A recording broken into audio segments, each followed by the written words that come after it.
afternoon. Marcus, how are you feeling now, and how much are you looking forward to this match? It's a big opportunity for you guys tomorrow. Yeah, it's a massive game for us. I'm feeling positive. I'm optimistic. I think the first performance we showed that we can do well in difficult conditions. But now going to the San Siro, we're looking to have a dominant display and ultimately score goals. David McDonald. Hi Marcus. You've only missed one of your 45 games this season. I understand you've been painful with a pain barrier, if you like, with the shoulder problem. How painful is it, and is it the kind of problem that might require surgery after the Euros to address it? To be honest, I think I just focus on the next game at hand, and that's just the way that I deal with it. What's needed after, we'll deal with that after. But my main focus is just being available for the games and doing as well as I can for the team. Simon Stone. Hey Marcus, how would you rate your form this season? It seemed as though last year all the forwards scored a lot of goals, but it seems to be a little bit harder for you all this season. Every single year is different. I think as players, the only thing we can do is give ourselves the best chance at doing well, which is by preparing well for games, training well, and going into the games as positive as possible, even when you're tired or fatigued. And that's the atmosphere that the manager's brought to the club, and the players are happy with that, and we'll go forward with that. We understand not every game's going to go as planned, but it doesn't mean that we're gonna give up if it doesn't. Paul Hurst. Hi Marcus, you've obviously got far in competitions over the last few years, but what would it mean for you to actually go on and win this competition? That's the aim from when we unfortunately got kicked out of the Champions League. The focus was to win the Europa League, and anything less than that, I know the team, I know the staff, and we're not going to be happy with anything less than that. So we're going to do our absolute best to win the tournament. We've got two questions left for Marcus. Samuel Luckhurst and then James Savundra. Marcus, the manager's previously said that you don't want to miss any games at all, and I think the Leipzig game earlier this season weren't happy to be able to mention that. But given how previous England forwards like White and Wayne Rooney have had injuries later on in their careers after playing so much at a young age, are you conscious of burnout, or is it just a case of just wanting to play as often as possible? No, I know my body, and I know what I can do physically. And yeah, that's it. I take one game at a time, and it's the life of a footballer. We can rest when we retire, and for now I'm happy with playing as many games as I can. And yes, I recover from games quite well.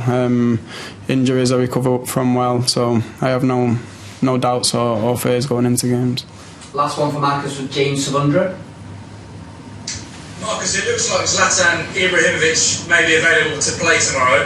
I wonder, what impact did he have on your career? And are there similarities in a way between him and Bruno Fernandes in terms of the way they are as people and the effect they have on their teammates? Yeah, you could say so. I think mentally they're both just winners. They want to win games, win trophies. And yeah, that's the atmosphere and the culture at this club. So we need to start doing it now. We need to start winning trophies and taking steps in that direction. And the game tomorrow is another opportunity for us to get one step closer to that. Okay, that's it now for Marcus. We'll move on to the manager. Thank you. See you later. We'll start with James Cooper. Hi Ollie. Hi James. Hi, the late goal means you've got to do it the hard way, and I guess you'd want all your kind of troops at your disposal. So who stays, who goes to Milan in terms of some of those players with question marks, like Pogba, De Gea, Martial? There's a couple that we need to assess if they're available. Martial is a definite no-go. Apart from that, we're assessing them as we speak. Some might travel, still needing to confirm that they're available still. Frederick. Ole. Hey. Hi Ole. I saw the squad. You just said that you need to assess some of them. But could you say something about whether Pogba, Cavani, Donny van Beek is available for playing tomorrow? And would you like to comment on the rumours about Van Beek being unhappy?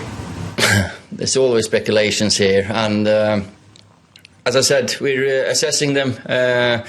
They've been involved with the training session, and then let's see tomorrow if there's any reaction or not. They all trained yesterday, trained today, and hopefully there's no reaction. And Donny has been focusing really hard, working really hard to get back available for the latter stages of the season now. So that's our focus. Simon Peach. Afternoon, Ali. Hiya. The Man United website update on the team says that Bailly won't be travelling as well, along with Shoretire. What's the situation with Bailly, and how long can we expect Martial? And also, with David De Gea now available to play, would you be tempted to play him tomorrow night, even though Dean's been Europa League goalkeeper? Shola will be playing for the under 23s. So we felt it was right for him. Then Eric's being assessed. So and with regards to the decision making on what team we're going to play, let's see how everyone feels tomorrow. Andy Mitten. Hi, Ole. Hiya. Heading protection to the stadiums you visit, how does San Siro compare and rate it? One of the best ones to you? I played, I think I only played once in a friendly San Siro. I was mostly a spectator watching. Fantastic stadium with history. When it's full, it is an incredible place to play. So we're going to, unfortunately, play it in a different type of atmosphere. We're going to familiarise ourselves with the stadium tonight. Just have a little walk, so the boys can have a feel of the surroundings. Samuel Luckhurst. Well, it's obviously strange for Diogo Dalot playing against the team last week. He's on loan at Milan until the end of the season, but does he still have a future at United? He obviously had a difficult season last season. Yeah, the plan was always for Diogo this season the main thing for Diogo was to be fit. He never managed to be fit for a long spell when he was here, unfortunate with injuries. Now he's kept fit all season, he's been available for them.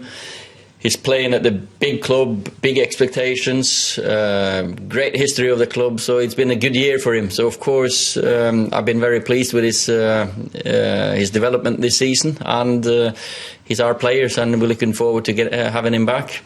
Simon Stone. Ollie, both yourself and other people at the club talk about the progress that's been made. How do you measure that? Because other people will argue, well, United they haven't made progress until they win something, which we ask you about all the time. How can you be sure that you have made progress? I think you have to say that when you see the culture, what's happening every day, I feel a lot of improvement in the everyday routine, everyday work we do. The boys have taken on board what we want, and it's for others to assess how much of an improvement. We're 12 points ahead of what we were at the same time in the league last season. Of course, we're all aiming to win trophies at this club. But as we've said, sometimes a trophy can hide the facts, hide the other facts, what's happening at the club. It's in the league position, of course, you see if you're progressing really. And sometimes in the cup tournaments, you might be lucky, you might be unlucky. Draws, games can be decided on different factors. So, but of course we're aiming to win because that's why you play football. You're always aiming to win trophies. Enzo Oliveira. Hello, Mr. Enzo Oliveira, Uruguayan journalist from Milano here. Hi. Hi. My question is about Edinson Cavani. These last days, everyone speculates so much about the future, but finally he's fit. He's on the squad list. He will be able to play. What he can bring to the team about his experience, because he knows so much the San Siro stadium when he was playing in Napoli, whatever. What he can bring in that kind of matches, about his kind of experience in this kind of teams. Thanks. Edins he's trained for a couple of days now, and we're still assessing him. When he's in and around the club, his experience, his influence on all the others is great. He always tries to help everyone, and of course, when it comes to a game, if he's available, he speaks to them. The lads look to him. So hopefully there's no reaction after the training sessions he's had the last few days, and he'll be available. Hi, I won't have time to get around all of the hands, but I'll go next to Laurie Whitwell because we just do have to travel soon. Hi, Lee. It's a clutch situation coming up with the AC Milan game. If you get through it, what do you want to see from your players on the pitch, and what do you think it could provide to the season if you actually manage to get through such a difficult situation against such a club as AC Milan? Well, we saw the game last week, how difficult it's going to be. A physical side, loads of energy, good quality in the team. So we need to perform at our best level to go through. We know that. We've never been too lucky with draws, but these are the games that we need, and our players need to challenge ourselves to see if we can really reach the next level. So tomorrow night is going to be about loads of things. You need the quality, you need the experience, you need the game management. We need a good start, of course. Being away from home, I always enjoy being away from home in the second leg, because if you score a goal, that means so much. We know now that they scored one, so we need at least to score one to go through. We'll go for the last two questions. First one for Jamie Jackson, last one for Neil Custis. Hi Ollie, it's 4 years since United won a trophy. Obviously you weren't here for at least half of that span, but is that a surprise to you? But it's Manchester United, and how do you explain why it's been 4 years? I've been here for 2.5 of those years now, and of course coming in, as I've said so many times, I felt a big rebuild had to be made, and it's in the league position you see if there's any progress. For me, that's always the bread and butter of the season, that you see how capable you are of coping with ups and downs. Any cup competition can give you a trophy, but sometimes it's more of an ego thing for managers and clubs. We've finally won something. We need to see progress, and if we progress well enough and we perform well enough, the trophies will end up at the club again. But it's not like a trophy will say that we're back. No, it's the gradual progression and the consistency of being in the top of the league, in and around there, and then add the odd trophies. Sometimes a cup competition can hide the fact that you're still struggling a little bit.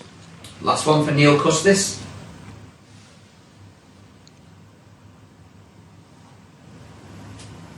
Hi Neil, do you want a question?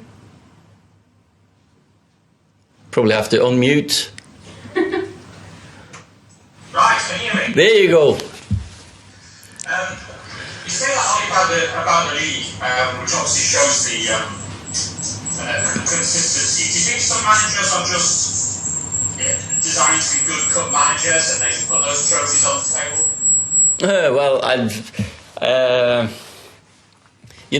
Every manager wants to win every game, and we want to fight on every front. then it comes to a point in the season that you can, okay, we can't win this, we can't achieve that success, and then sometimes, you might sacrifice the league position to get a cup run towards the end. I haven't been here and felt that we can prioritize any games yet. We need to try to win every single game. Every single player needs to learn how to cope with all the pressures and the standard and expectations. So but you'll end up with trophies if you're consistent enough anyway, and sometimes lucky enough. Thank you very much, everyone. So you can stay there, boss. And then Yeah. you